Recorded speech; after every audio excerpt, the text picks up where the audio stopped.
After the streams, Chapter 1, the final broadcast. Inta's Content Awards, night. The night was too perfect to last. The ceiling lights pulsed like dying stars. Champagne hissed open like tiny warnings. The influencers smiled. They always smiled. Until the sky cracked. Until everything unbuffered. 10:22 p.m. Int. Main hall, stage area. KYRO Senna was in the middle of a backflip challenge with a guy dressed as a TikTok skeleton. Will Thrive was filming B-roll of shrimp cocktail while shaking his head. V was halfway through a tirade about antibiotic misuse. The Gritsons were near the exit back against the wall, always near exits. Then it happened. A sound, like the sky inhaling. And then, white flash, deep rumble, everything goes still. 10:23 p.m. Exting, sky above Los Angeles, wide shot. A mushroom blooms where no flower should grow. First light, then roar. Then glass shatters across downtown like the city just screamed. 10:24 p.m. Main hall. People run, some scream, others record. This ain't real, this ain't real. It's a trailer, right? No one tells them it's real. No one has to. Joey Batten was live for his emergency podcast when the feed cut to static. Chef Rico Flay dropped his mic and picked up his chef's knife. Trey Daga had already put leashes on the dogs. The Gritsons were already walking. 10:30 p.m., parking lot chaos. Cars crumpled together like dying beetles. People screamed, fought, begged to be let through. The highway was fire and red taillights.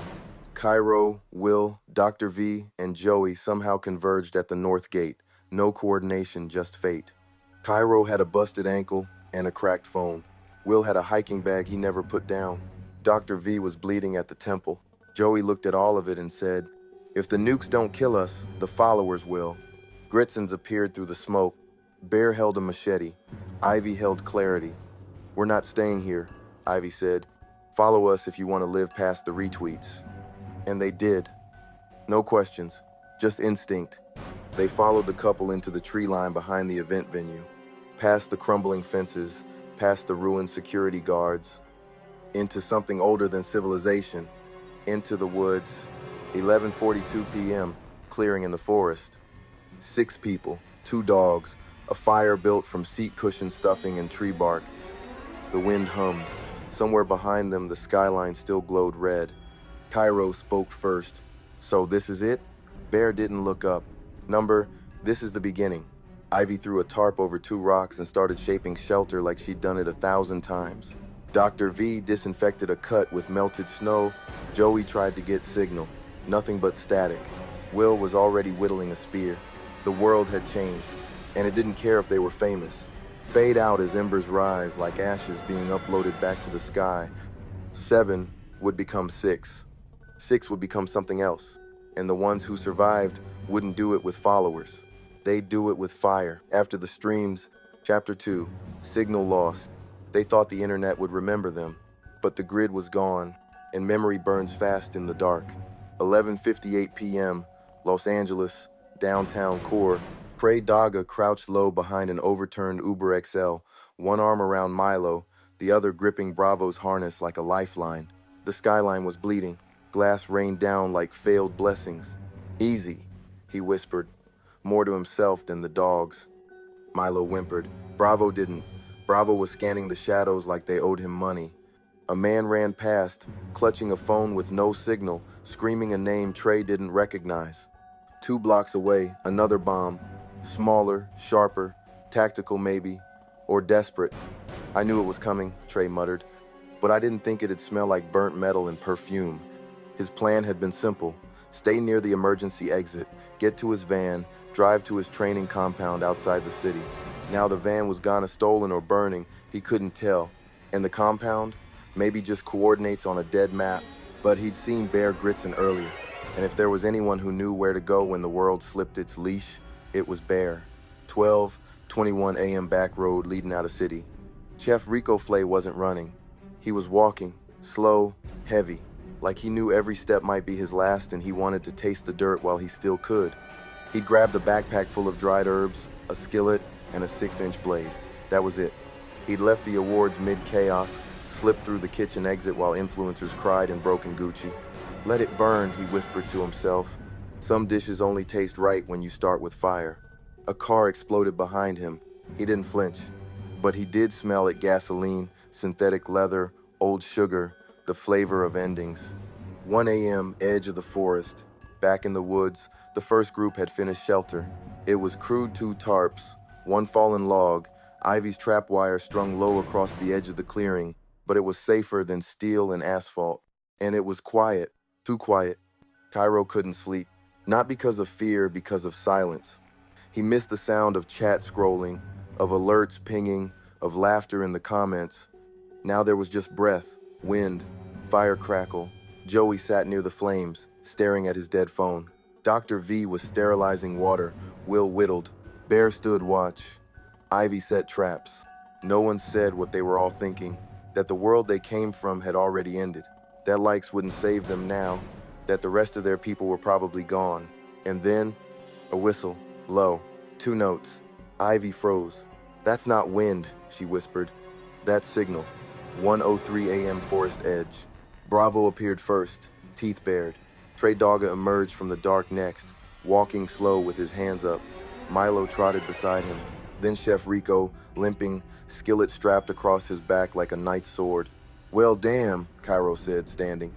The dog whisperer made it. Trey smirked. Didn't train these two to die in traffic.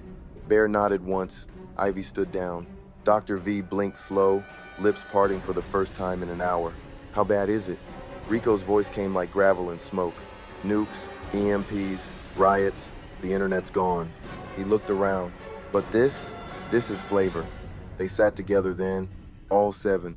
And the dogs, the first fire had died down. But the second fire, the one inside each of them, was just starting to breathe. Fade out, static, slowly fading into crows in the distance. They were no longer creators. They were witnesses to the end of the old world and the brutal birth of the new one. After the streams, Chapter 3, The Thing with Teeth. Peace was a performance. In the wild, even the quiet has fangs. 2:17 a.m., the woods, 20 miles north of Los Angeles. The fire was down to red bones. Ash whispered upward in tired spirals. Most of the group was asleep, uneasy, twitching, dreamless. But Will Thrive wasn't. He sat at the edge of the tree line, legs crossed, carving the shaft of a spear with methodical purpose. Sleep is for people who still trust the dark, he murmured. Behind him, Cairo muttered in his sleep. Joey Batten snored like an old truck engine. Dr. V had dosed herself with a blend of powdered valerian and silence. Only Bear and Will remained upright, shadow silent. 2:23 a.m., the first crunch came like a polite knock. Then again, closer, wet, heavy. Bravo's ears shot up. Milo growled. Will stood. Bear rose from a crouch like a mountain, gaining awareness. Ivy was already unzipping her jacket blade in hand, eyes narrow. Something was out there. 2:25 a.m. at the edge. It wasn't a wolf. It wasn't a bear. It was a man, or what used to be one. His suit was torn, face blistered from radiation or fire or both. His eyes, hollow, twitching, hungry, not for food. He stumbled once, then froze, sniffing the air like an animal. Back, Bear said. But Cairo was already awake. Yoho, is that? Joey, one of the guests? Trey, number he'd be dead by now, or indoors.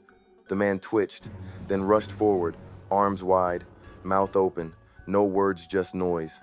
Will met him first. One motion, one blur. Spear in chest, man down, still twitching.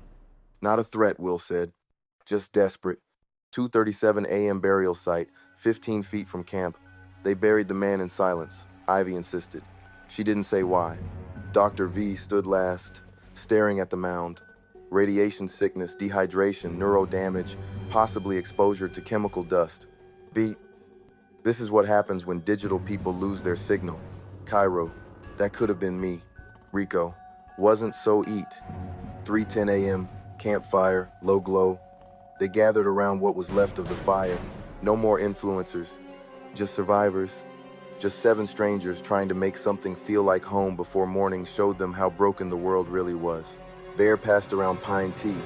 Ivy handed out mushrooms she foraged an hour ago. Rico fried roots and herbs on his skillet like it was a Michelin plate. This isn't a camp, Joey said.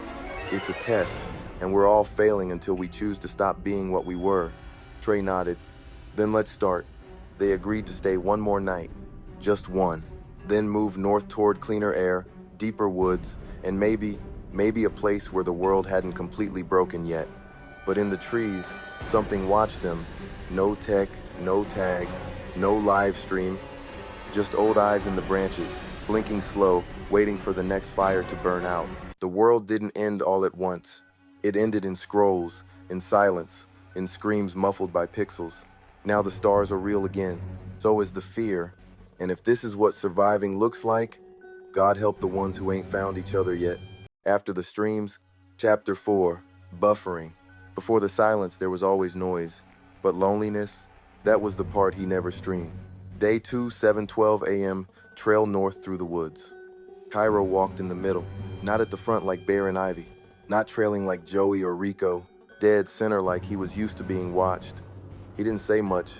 He filmed nothing. The ring light had died. The algorithm was gone. And yet, the voice still echoed in his head. You chat, hold up, y'all see that? He winced, as if the echo burned. Flashback, 1 week before the attack. In Cairo's loft, 1:16 a.m., livestream room. Screens glowed across his face like prophecy. He was dancing, shirtless, hyped, 13,000 people in chat, dropping emojis like applause. His face, a smile, wide and tired. That's a wrap for today, gang. Appreciate y'all. For real. Your boy needs like 8 hours of sleep and therapy. He laughed. They laughed. But once he ended stream, silence. A condo filled with luxury noise and none of it real. A trophy case with no fingerprints.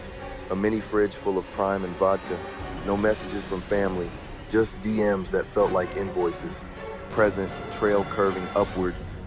Yo, Trey said, motioning to a crumbling trail sign. This way goes toward Pinevale Ridge. Might be water up there.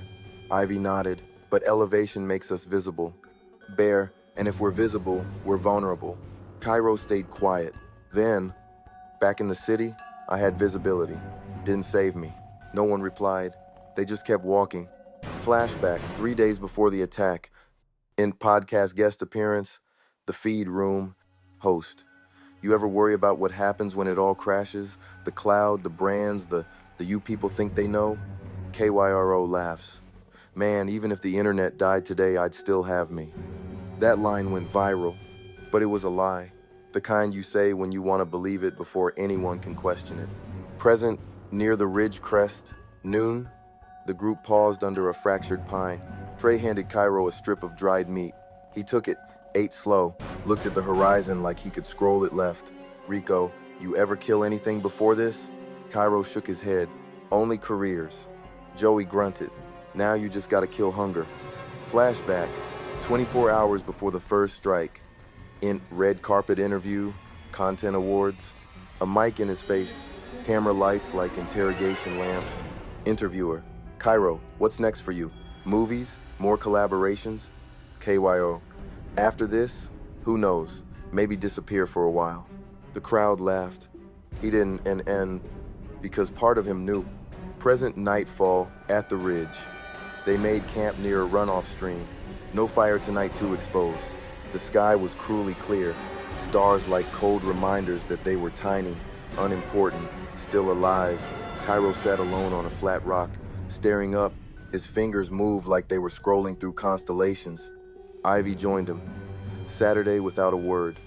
Finally, she said, "You look like someone who used to talk to millions." Cairo smiled, but it didn't reach his eyes. "And you look like someone who's never needed to."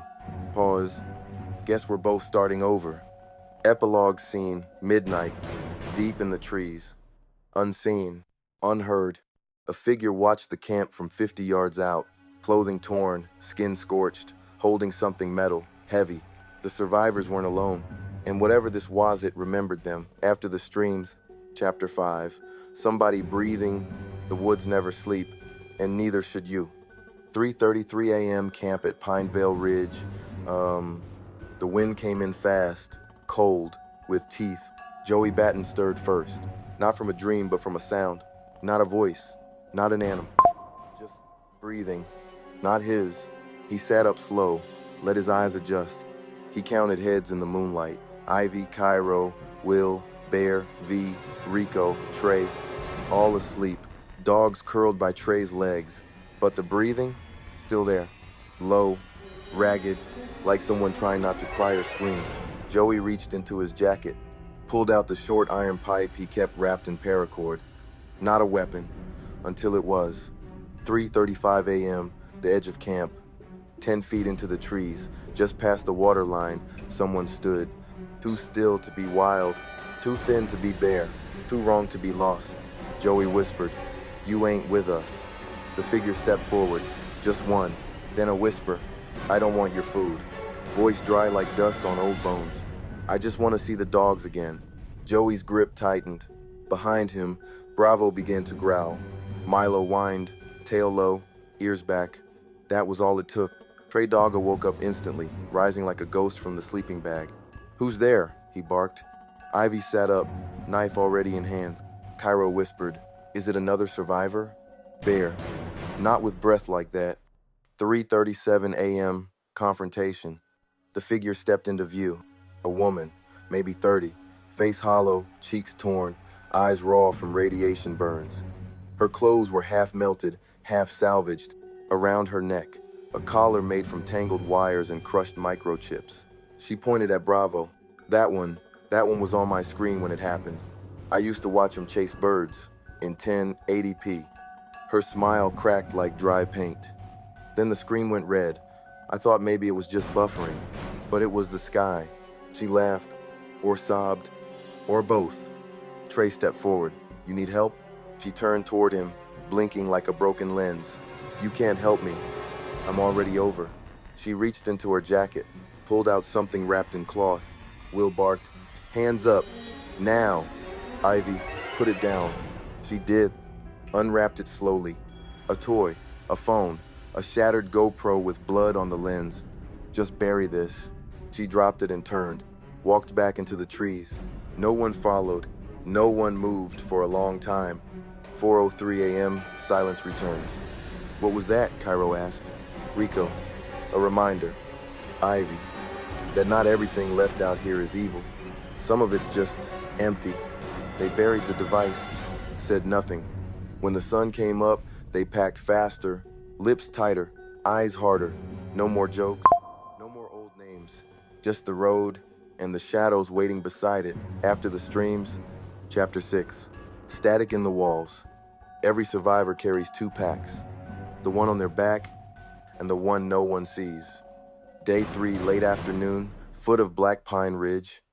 The forest dipped into a hollow like the earth had sighed too hard. Low fog drifted between the trees, thick as breath. That's when they saw it. A ranger station, tucked into a bowl of silence. 2 stories. Boards on the windows, door half open like a dare. Ivy, could be shelter. Bear, could be bait. Trey, could be both. Joey didn't speak. He was already walking. Flashback 2 months before the attack. Int Basement Podcast Studio, Philly. No lights. Just a single mic and the blue glow of waveforms bouncing on a screen. Joey leaned in, voice raw from too much smoke and not enough sleep. These new dudes, they don't know struggle. Everything's a skit, a stunt, a short-form lie. He lit a cigarette he'd quit last year. But what happens when the clout dies? When the phone dies? When they gotta be who they are, not who they stream? His co-host laughed. Joey didn't. Present inside the ranger station. Dust, old paper, mouse skeletons, and silence. The group spread out. Cairo and Trey cleared the upstairs. Bear opened a closet and found flares, rope, a dusty revolver with 2 rounds. Ivy took inventory with her knife in hand. Joey wandered down the hall. He found a wall of old PhotoSpark Rangers with kids, Smokey Bear posters, lost hikers. In the middle, one picture made his hands shake. A man and his daughter, taken on a park cleanup day. Philly hat, dreads. It was him, from 10 years ago, back when he was someone's father. Flashback 5 years before the attack. Extended, North Philly Park Spring. "Come on, baby girl," Joey called out. "If we don't clean these bottles up, who will?" His daughter, Imani, maybe 6, rolled her eyes and picked up another Gatorade bottle. She wore his headphones like a crown. She was the only reason he hadn't broken yet. But custody battles don't care about good dads. Algorithms don't care about grief. And when his channel blew up, he told himself he'd fix it all. He didn't. Present basement of the ranger station. They found a backup generator. Cairo managed to spark it for 2 minutes, just long enough to get one radio to flicker. A voice came through. Broken, twisted by distance and static. To anyone out there, this is last signal, Pine, Canyon. Not safe, repeat, not safe. Then silence, then a scream, then nothing. Ivy turned the knob hard. Dead. Will, that was a warning, or a trap. Bear, or the truth. Nightfall, inside the station. They boarded the doors, made a fire in the old stone hearth. Trey fed the dogs. Ivy sharpened, Rico sketched the layout. Joey sat alone at the back wall, staring at that picture. Cairo walked over, Saturday beside him. That your girl? Joey nodded. She alive? She better be. Cairo didn't ask anything else, just sat there, quiet, like a real stream, no chat, no hype, just presence. Final scene, outside the station. Up in the tree line, another figure appeared, cloaked in canvas, eyes hidden behind cracked goggles. They watched the light from the fire flicker behind the glass. Then they whispered to themselves, so they made it, and pulled a flare from their jacket. They found each other by accident, stayed together out of fear. But out here, the rules are different. You don't get to pick your squad. You survive with the ones who don't run. After the streams, Chapter 7, whoever's left, the longer you survive, the more you forget how to trust the living. Night, inside the ranger station. The flare had died hours ago, but none of them slept. Trey sat cross-legged by the window, hoodie up, rifle out. Cairo was scrolling an old mental playlist, whispering half-remembered lyrics just to stay sane. Joey didn't blink. Ivy didn't speak. Will and Bear took turns pacing like wolves in two tight cages. Then, footsteps. Slow, heavy, deliberate. Ivy raised her blade. Too slow for an animal, too steady for the wind. Trey chambered around. We doing this loud or quiet? Joey. Let's find out who taught him how to walk like that. Moments later, outside the station, a lone figure stood at the tree line, just outside the fire's reach. Hooded, gas mask strapped to their face, hands raised, not empty. In one hand, a flare. In the other, a phone, cracked, but still glowing. The figure spoke. The voice, familiar, too familiar. Don't shoot, I know you. Cairo, it's me, Marcus. Flashback, 6 hours before the attack. Int, backstage green room, content awards. Cairo and Marcus, known online as M3X, a viral prank react creator, were chopping it up about fake beefs, collabs, and how to make chaos look cool. M3X had 3 million subs and 0 friends. But Cairo liked him anyway. When the grid goes down, Marcus joked, we'll finally see who can survive without the edit. Yeah, Cairo laughed, but not today. Present inside the station, Marcus pulled off his mask. His face was bruised, eyes bloodshot. He hadn't slept in days. I saw the Capitol go black, walked for 2 days, slept in a flipped Uber. People out there ain't people no more. He looked around at the group. Y'all got space? Ivy, we got rules. Joey, and questions. Trey, like why are you even alive? Group dynamic shift. Marcus brought news. DC is gone. No new broadcasts. TikTok servers burned. Some influencers are forming castles, hoarding fans, food, followers. They're calling them clout compounds. The worst ones, they're trying to be kings. And they remember all our faces. That night, the group debated letting him stay. Cairo vouched for him. Trey didn't. Ivy whispered to Joey, he smells like rot and ambition. Joey, ain't that every man who ever had a following? Dawn, the next move. The station's fuel won't last. Marcus has an idea. A hidden prepper bunker, 30 miles out. He says it belonged to a sponsor-own of his old brand deals turned fanatics. Said it was influencer-proof, underground, stocked, dark as God's basement. Trey, you sure it's still there? Marcus, I'm not sure I'm still here, but it's a shot. Ivy, then let's walk. They pat. They move. And from the shadows, someone else watches them go. After the streams, Chapter 8, the following. Before the world ended, they chased numbers. Now they chase people. Dawn Forest Trail outside the ranger station. They moved in silence. 7 survivors now. Every boot step a prayer. Every branch crack a gamble. Ivy stopped first. Her blade was out before her breath. Hear that? Will crouched. Bear growled low. From somewhere ahead, downwind chanting. Low, repetitive, robotic. A call and response. Obey, stream, survive. Obey, stream, survive. Half a mile ahead, a creekside clearing. The group found them. Or maybe they were meant to. 20 bodies in tattered white jumpsuits, ring lights mounted to metal poles. A bonfire in the middle burning with smashed phones, cracked webcams, influencer merch. At the center stood a man in a wolf pelt jacket and LED goggles. Pastor Real, once known as Yixing Reels, a prank YouTuber with 12 million subs and zero remorse. Now, he's a prophet, a warlord, a content god reborn in ash. And he's live streaming executions. Literally, from a solar-powered rig strapped to his back. The ritual. We lost the algorithm, Real shouted, arms spread, voice echoing through drone, mic speakers. So we became the algorithm. You are either content or you are consumed. The group watched, hidden in brush, as a chained, man bleeding, trembling, still wearing a Content Awards VIP badge was dragged into the center of the ring. A woman in influencer makeup sobbed from the shadows. Please, he didn't have followers. He was just my editor. Real raised a machete with a ring light duct taped to it. Then he should have never touched the lens. Cairo lunged forward. Ivy held him back. If you go now, she whispered, you go alone. Back in the woods, the escape. Trey led them around the perimeter. Marcus whispered coordinates. Joey kept count of the exits. They moved fast, quiet, until the drone spotted them. Real's voice crackled behind them. New content spotted. Follow them. Follow them. Chase sequence through the trees. They ran. Will and Bear cleared a path. Cairo slipped on wet stone. Ivy pulled him up. Marcus dropped his bag. Didn't go back. Real's chosen chased them like dog-shite beasts in blood-stained merch, eyes glazed with devotion and desperation. One of them had a TikTok soundboard rigged into their armor. Every time they sprinted, Pav, you tried to escape the stream. Cue laughter, gunshots, and a subscribe sound. Finally, temporary safety. They made it across a washed-out riverbed. Joey cut the rope bridge behind them.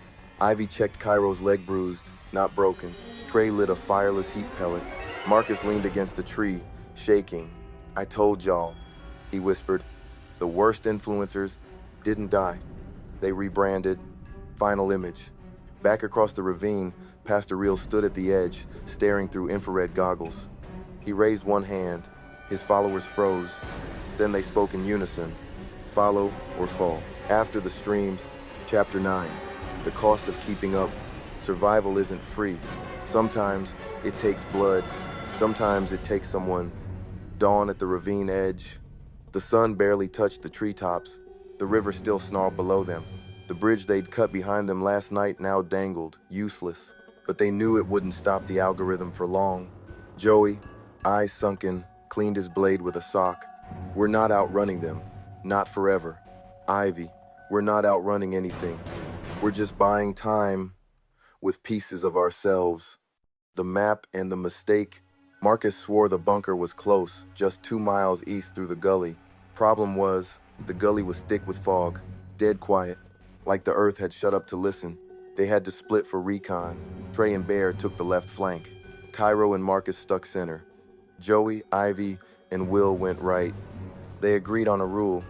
30 minutes out, whistle if anything moved. They made it 17. The trap, Trey saw it too late. A makeshift snare, disguised as a gearbag classic bait from survival forums. He reached for it, and snap. The ground beneath him vanished. Bear lunged, teeth snapping, but too late. Trey fell, 15 feet straight down into a pit of barbed scrap and broken phones. Iron rods, rusted wires, a twisted gimbal protruding from his thigh. He screamed once, and then he didn't. Bear stays behind. The others arrived seconds too late. Cairo tried to climb down, Marcus pulled him back. Joey, we can't pull him out clean, he's losing too much.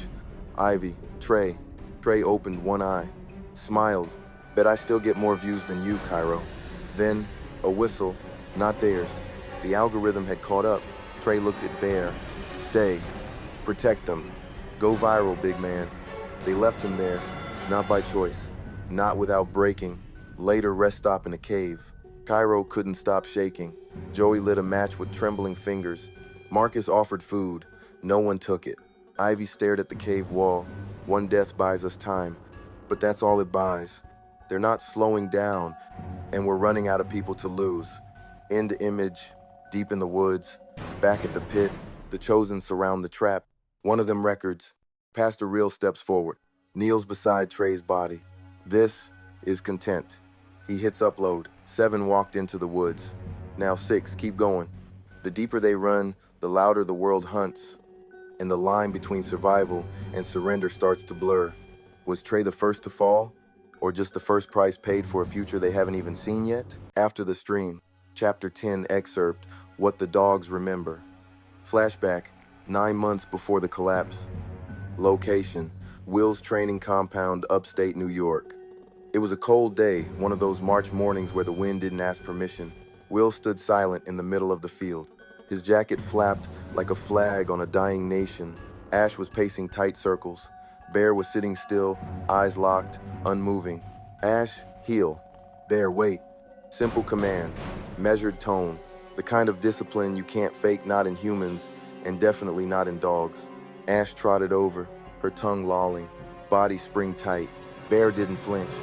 Sibo, Will clicked the stopwatch on his wrist. He wasn't training them for tricks. He was training them for war, even if he didn't know which kind yet. Training scenario. The door breach. A mock cabin stood 40 yards away, plywood walls, rigged hinges. Inside, a speaker blasting the sound of a baby crying. A smoke machine triggered by motion. Ash, sweep. Bear, protect. They launched. Ash ran left, quick and low, silent. Bear moved straight down the center line like a damn tank.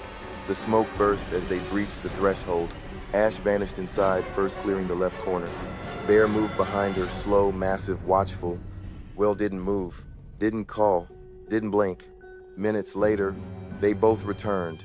Ash had a chunk of rubber mat in her mouth. Bear had a scrap of towel soaked in red dye. Training materials. But the look in their eyes was real. Will, good dogs. And when he said it, it wasn't praise. It was truth. Back to present, night in the cave. Ash's fur bristled in her sleep. She whimpered once, ears twitching. Bear lay across from her, awake, silent, eyes wide open. He didn't blink much anymore. Will watched from the edge of the firelight, arms wrapped around his knees. Trey's name hadn't been spoken in a day and a half. Will, to no one. You don't forget commands. But grief? That's a new language. He looked at Bear. I'll learn it with you, however long it takes. After the streams, Chapter 11, Ash knows. The fire had burned low, just orange coils now faint and twitching like a nervous heartbeat. No one spoke, not because they were sleeping, but because none of them wanted to be the first to admit they couldn't. Will sat near the edge of the clearing, his back to a tree, hands wrapped around the stock of his old rifle like a prayer. Ash lay beside him, not sleeping, not moving, just watching. Earlier that day, Ivy said she caught something on the ridge. A shadow, tall and crooked, like someone leaning backward as they walked. Joey laughed it off, but even Rico had gone quiet. The woods weren't quiet, though. They were hushed. The sound, it came just before dawn, a snap. Far off, not quite a branch, not quite a footstep, but Ash's ears tilted before the sound even finished.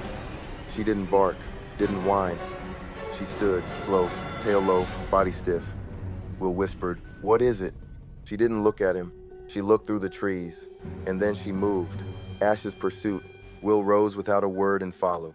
The others barely stirred, a few mumbles, a twitch from Joey.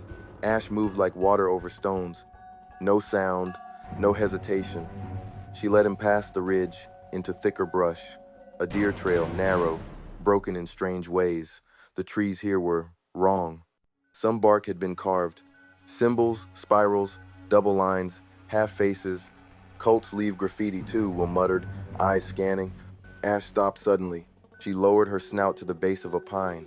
There, nestled between roots, a pile of cloth, red-stained, and beneath it, a detached drone lens, cracked and wired crudely to a piece of bone. It's Will's realization. This wasn't surveillance. This was a trap, not for drones, not for animals. For them, Ash growled, then not loud, not sharp, just enough to cut the silence. Will looked up and saw 4 more trees with markings. One had a small camera pinned inside the hollow of its trunk, still warm from battery heat. "They're testing how we move," he whispered. "Tracking behavior like I track dogs." Ash backed up, slowly. She didn't turn her back. Not once. Back at camp, when they returned, the group was awake. Ivy was sharpening a stick again. Joey was arguing with Rico about how many cans to ration. Will drop the cloth and the lens between them. "They're not watching from the sky anymore," he said. "They're here now, in the trees. And Ash is the only reason we're not already dead." Silence. Ash sat beside the fire and stared at the tree line. She didn't blink for almost a minute. That night, no one slept. Not because of fear, but because the dog, the only one who'd never panicked, refused to lie down. After the streams. Chapter 12. Don't run. It started with a smell. Ash caught it before the wind did, a sick, coppery tang, like meat left in a hot car. She didn't bark. She growled, low and rattled, deep enough to wake Bear, who let out a slow, chest-deep huff. Will was up before the others. Not from sleep. He hadn't slept since Trey's voice faded. "Ash, talk to me," he whispered, checking her posture. Tail low, ears back, teeth not bared yet. She wasn't angry. She was cornered. A movement at the edge. Rico saw it next, a figure, barely moving, standing too still behind a rotted tree. It wasn't hiding. It was watching. Yoey. Yo, who the hell? The figure stepped forward, masked, hooded, covered in scraps of streaming merch, lanyards, and LED patches, a patchwork costume of online fame. Then another stepped out beside it. Then 2 more. They held sticks. One had a flare gun, another had a collar in his hand. The kind you'd use for a pit bull. Ivy. Oh, hell no. Confrontation. Will stepped forward, rifle lowered but ready. Ash stood between him and the strangers, muscles taut, teeth barely glinting. "This is your only warning," Will said. "Turn back. You're not taking anything from us." The front figure tilted his head. Then a voice, soft and almost polite. "We're not here to take, we're here to cleanse." Attack. Before anyone could respond, the one with the flare gun fired not at them, but into the sky. A red burst. Bear lunged forward, barking sharp and loud. Ash snapped and darted left, pinning one of the attackers by the leg, snarling in his face. Joey swung a broken chair leg. Rico threw a rock. Ivy screamed, "Get behind me." 2 more cultists came crashing through the brush, one wielding a drone frame like a shield. They shouted nonsense, half motivational speaker, half scripture. Content cleanses chaos. The algorithm is God. Resolution. It wasn't a full battle. It was a message. After a minute, the cultists pulled back, not running, but walking backwards slowly, still staring. One of them dropped something before leaving. A USB stick, painted red, tied to a broken watch. Ash's moment. Ash didn't chase. She walked up to Will, tail stiff, and leaned her body into his shin. Not panic, not fear, but something worse. She'd seen them before, and she remembered. The forest held its breath. The group was still standing, but the world wasn't done with them yet. Chapter 13. The Second Flare. The night didn't end. It just tilted, dark sky bruising darker, like something above them had started to bleed. Rico was on watch when he saw it. A red glow in the distance. Not fire, not the moon. "Wake up," he whispered. "They're back." Then came the second flare. Impact. It didn't burst in the sky. It landed. A flare rocket slammed into the side of a nearby pine with a wet thud, the hiss of heat followed by the screech of hacked drone speakers. Runners will be purged. Ash launched forward before anyone else moved, her bark sharp and warning. Bear trailed her instantly, teeth already out. Ivy. "Move. Bags only." They scattered. Joey snatched a tarp and the USB. Will grabbed the rifle and slammed the battery in. Rico lit 2 road flares and tossed one into the woods, not to signal, but to blind. Something shrieked on the ridge. Not a human voice, not animal either. The ambush, 3 figures burst from the trees, faces hidden behind cracked face filters and warped VR visors. One swung a length of sharpened tripod, the other launched a net strung with fiber optic cables. Joey, that's from a damn ring light. Ivy dropped low and jabbed with a rusted chef's blade a clean stab to the thigh. Blood, real. But the cultist didn't stop. Will fired, once, then again, not to kill, to drop. The masked one buckled at the second shot. Ash leapt and tore the mask clean off. Underneath was a teenage face streaked in ash, lips stitched with twisted audio cord. They're drugged, Will muttered. No fear. Fireline. The woods lit up in orange pulses, flares blooming like sick flowers as more of them came. 6, 10, 12. Ivy. We're being herded. Rico. Then we don't run straight. They split Will, Ash, Ivy left. Joey, Rico, Bear right. Joey carried Bear for a few seconds when the dog limped. Didn't even think. Then Bear growled and bit a cultist's wrist clean through a glove, dragging him down into a ditch. Joey. Attaboy. That's what the comments were scared of. Ash's kill. One cultist almost got Ivy. She didn't see him slipped on wet roots, back exposed. Ash snapped his leg at the knee, then drove teeth into the meat of his neck. The gurgle that followed was too human, too real. But Ash didn't flinch. She stood over Ivy like a ghost reborn as a shield. Regroup plus cliffhanger. The group met up again in a broken ravine. Bloodied, rattled, shaking. Will checked everyone. Everyone alive? No answer. Then Joey held up something. The red USB, cracked open from the fight but now partially decrypted. Inside the shell was a chip, labeled Stream, Lord, Assess, Echo. Closing beat. Ash lifted her head. No growl, just a low, mournful whine. And then off in the trees a voice played, robotic, filtered, but unmistakable. Will, Joey, we're still watching. Let's make the next episode go viral. After the stream, Chapter 14, Go Viral. The voice was still echoing in their heads. That twisted, synthetic copy of Trey's old stream intro, the one that used to pull in 500,000 viewers. Now it was being used as a war horn. Let's make the next episode go viral. Then came the drones, broadcasted blood. 2 of them, this time black plastic, blinking LED eyes, the size of dinner plates, covered in grime and stickers. One had a streamer's logo burned onto its shell. Another dragged a wire rig behind it like a tail, a makeshift signal booster. Ivy. They're filming this? Rico. Number. They're streaming it. The USB chip hadn't just been cracked, it was a trigger. Opening that chip gave them location access. And the cult? They weren't just scavengers. They were producers. Second wave. The trees broke open again. This time, the cult didn't send kids. They sent people wearing follower counts on their backs, literally stitched in LED numbers. One of them had 78.2K flickering across his spine. Another's read, verified, where a name should be. They moved faster. They had gear repurposed streaming tech turned into traps and weapons.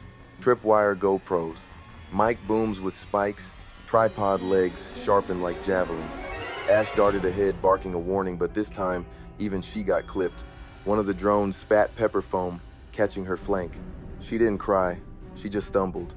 Will, we need cover, real cover. The collapse, Joey led the charge through the trees, dragging Ivy, who'd taken a cut across her ribs. Bear wouldn't leave Ash's side. He was growling like something ancient, not a pet, not even a protector, just pure instinct. Then they hit the collapsed shelter, a busted FEMA pod overrun with moss, fallen logs, and a half-buried Jeep crashed into the wall. It wasn't safe, but it was better than open ground. They dove in, a new threat inside.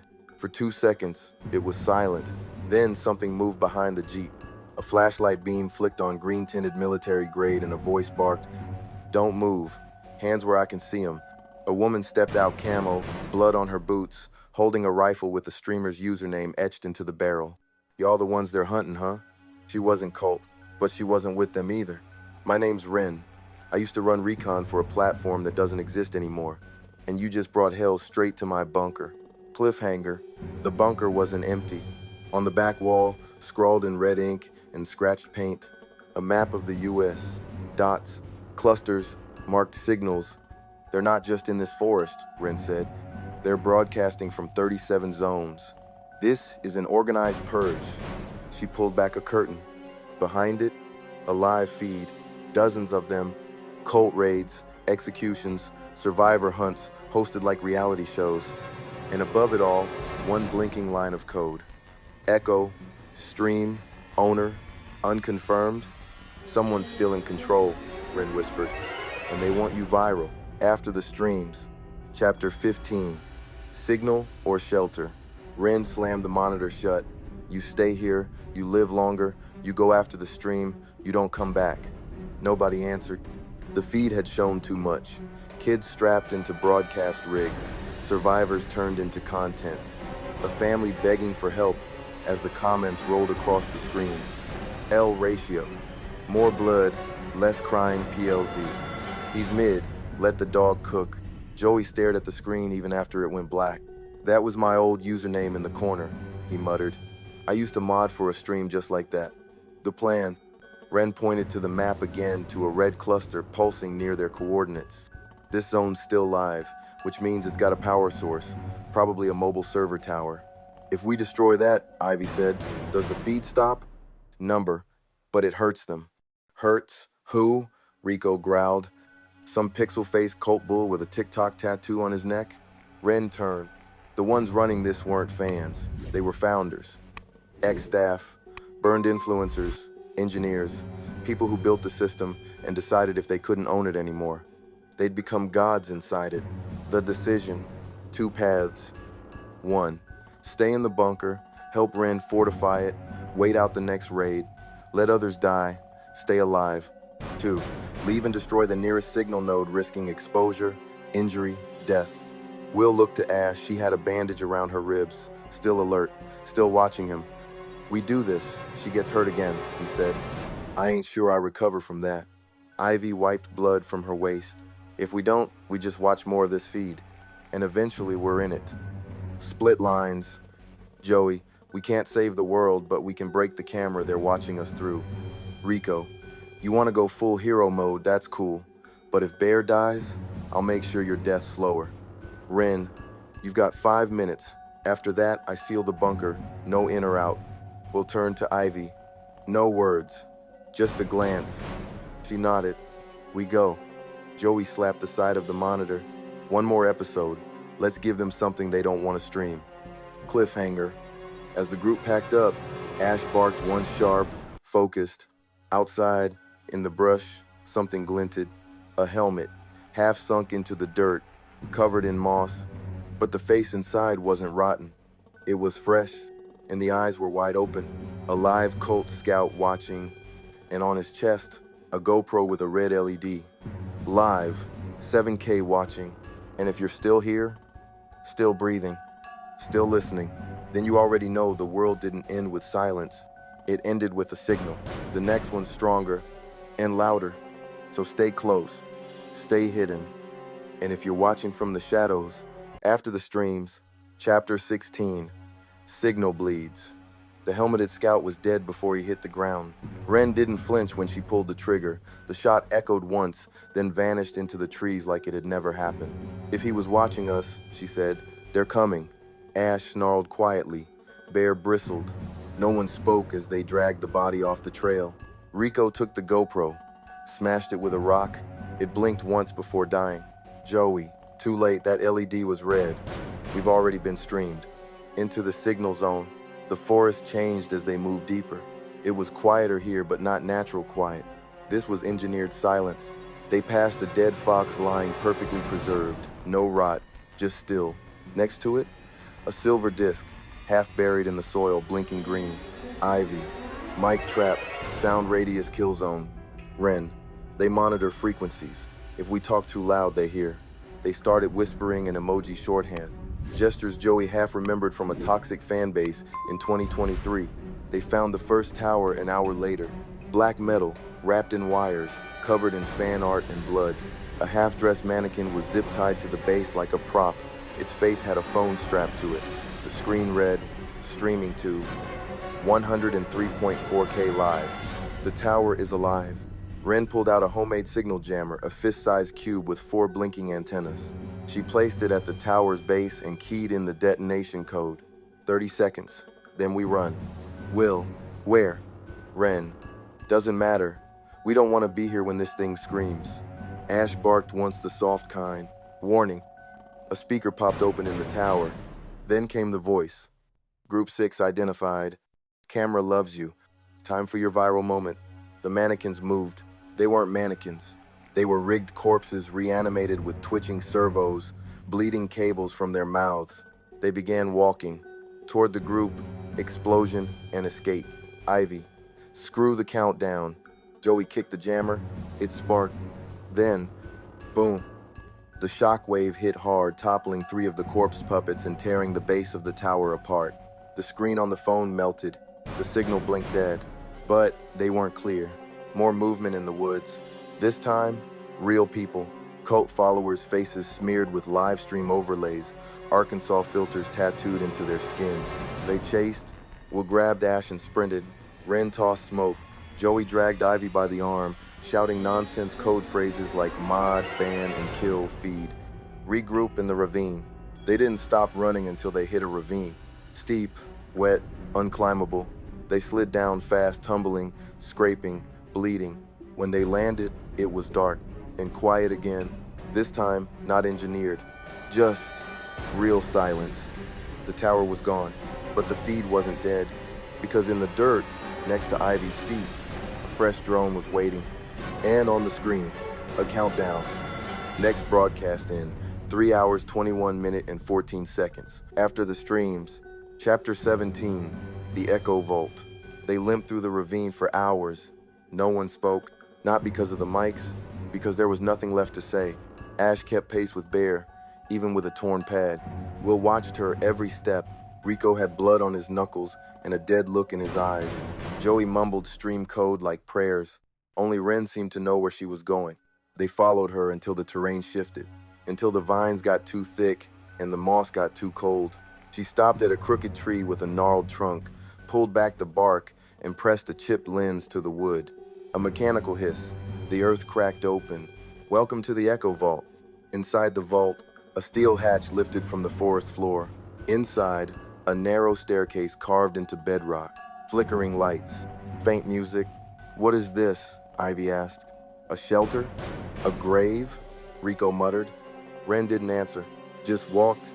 The deeper they went, the more the past crept in. Old posters from canceled Twitch cons, rotten merch from dead creators. A shattered gold plaque that read, 10 Million Street Wrong. Joey, this was someone's base? Ren, it was theirs, the founders, before they flipped the script. They passed a wall lined with stream tags etched in blood and marker. Names like at G, One Real, Boy TV, at Shetty's Live, at AdBlitz, at 00, comments, each one marked with a skull beside it. The prisoner. At the lowest level, there was a room with a one-way mirror. Inside, a man, not chained, not starved, just still. He wore a faded hoodie, had 3 phones around him, and 1 glowing screen strapped to his wrist. That's Dex, Ren said. He used to write the algorithms for stream escalation. He built the system that rewards pain. Ivy. So why's he in a box? Ren. Because eventually, he couldn't stop watching. Dex turned toward the glass, eyes milky, but aware. He smiled. They found you, huh? Good. Means it's almost over. Old secrets, new threads. The group set camp upstairs. Solar backup batteries. Ration bars marked streamer support. A half-burned journal with stream sabotage plans. A map with pins marking still active nodes. But the most disturbing find? A wall of faces. Photos, IDs, QR codes. Every survivor the cult had ever streamed. Cataloged, tracked, indexed. And in the middle of the board, all of their faces. Ivy, we're not survivors. We're content. Ren turned to her, tired, distant. That's why we have to burn it all. End on a whisper. As they drifted to uneasy sleep, Dex spoke again from below. You think you're the first ones to find this place? Nah, Just the last ones they'll let leave alive. After the streams. Chapter 18. Dead air and broken vaults. The alarm didn't sound. No flashing lights. No warnings. Just a faint smell of burned plastic. Ash was the first to react. She growled once low, guttural, and Will shot up with his knife already in hand. By the time they made it downstairs, Dex was gone. The glass was shattered clean. A single phrase scratched into the mirrored surface. Viewers need a villain. The ambush. The vault had 3 points of entry. Ren sealed 2 when they arrived. The third? A narrow utility shaft, barely wide enough to crawl. That's where they came from. Not cultists in hoods. Not drones. These were stream harvesters, armored figures with GoPro helmets, gas grenades, and monetization rigs bolted to their backs. Rico, those are monet packs. They're streaming now. Joey and Ivy held the main hall. Will and Ren flanked right. Bear attacked first, a silent, brutal lunge that ripped one harvester's camera clean off. The fight was fast, brutal, and filmed. Ivy took a stun round to the shoulder. Ren knifed 2 in the spine. Joey screamed a twitch emote as he pistol whipped one unconscious. Rico caught one in the knee with a crowbar, then finished him with a rock. When the last one fell, Ash was already sniffing the comms pack. She barked once. Static clicked alive. The transmission. A signal broke through. Not automated, not hostile, just a girl's voice. Young, tired, real. If you're out there, this is Group 7. We lost Hollow Ridge. They burned it. Everyone's gone except me and Silo. We have no food. We're pinned by streamers in the pines. We saw your blast signal. Please, if you're human, respond. The vault went quiet. Then a slow beep started ticking. On the last harvester's Monet rig, a detonation countdown. Escape. They had 47 seconds. Rico grabbed the maps. Ren snagged the journal. Will lifted Ivy, who was barely conscious. Joey hesitated at the wall of faces, tore down a photo of his own, and spat on it. Ash and Bear sprinted ahead. The exit tunnel groaned. Dust fell. The vault, once their secret sanctuary, was about to become their tomb. They made it out with 4 seconds to spare. The explosion lit the woods like daylight. Everything behind them, gone. Next decision. Group 7 was real. The message kept looping. Ivy, we go to them. Rico, or it's a trap.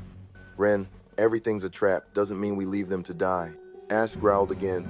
A low sound, almost like agreement. Joey loaded his last clip. Let's go viral for the right reason. They vanished into the trees. Toward the next fire, toward the next scream. The stream is quiet for now, but you know it never stays that way for long.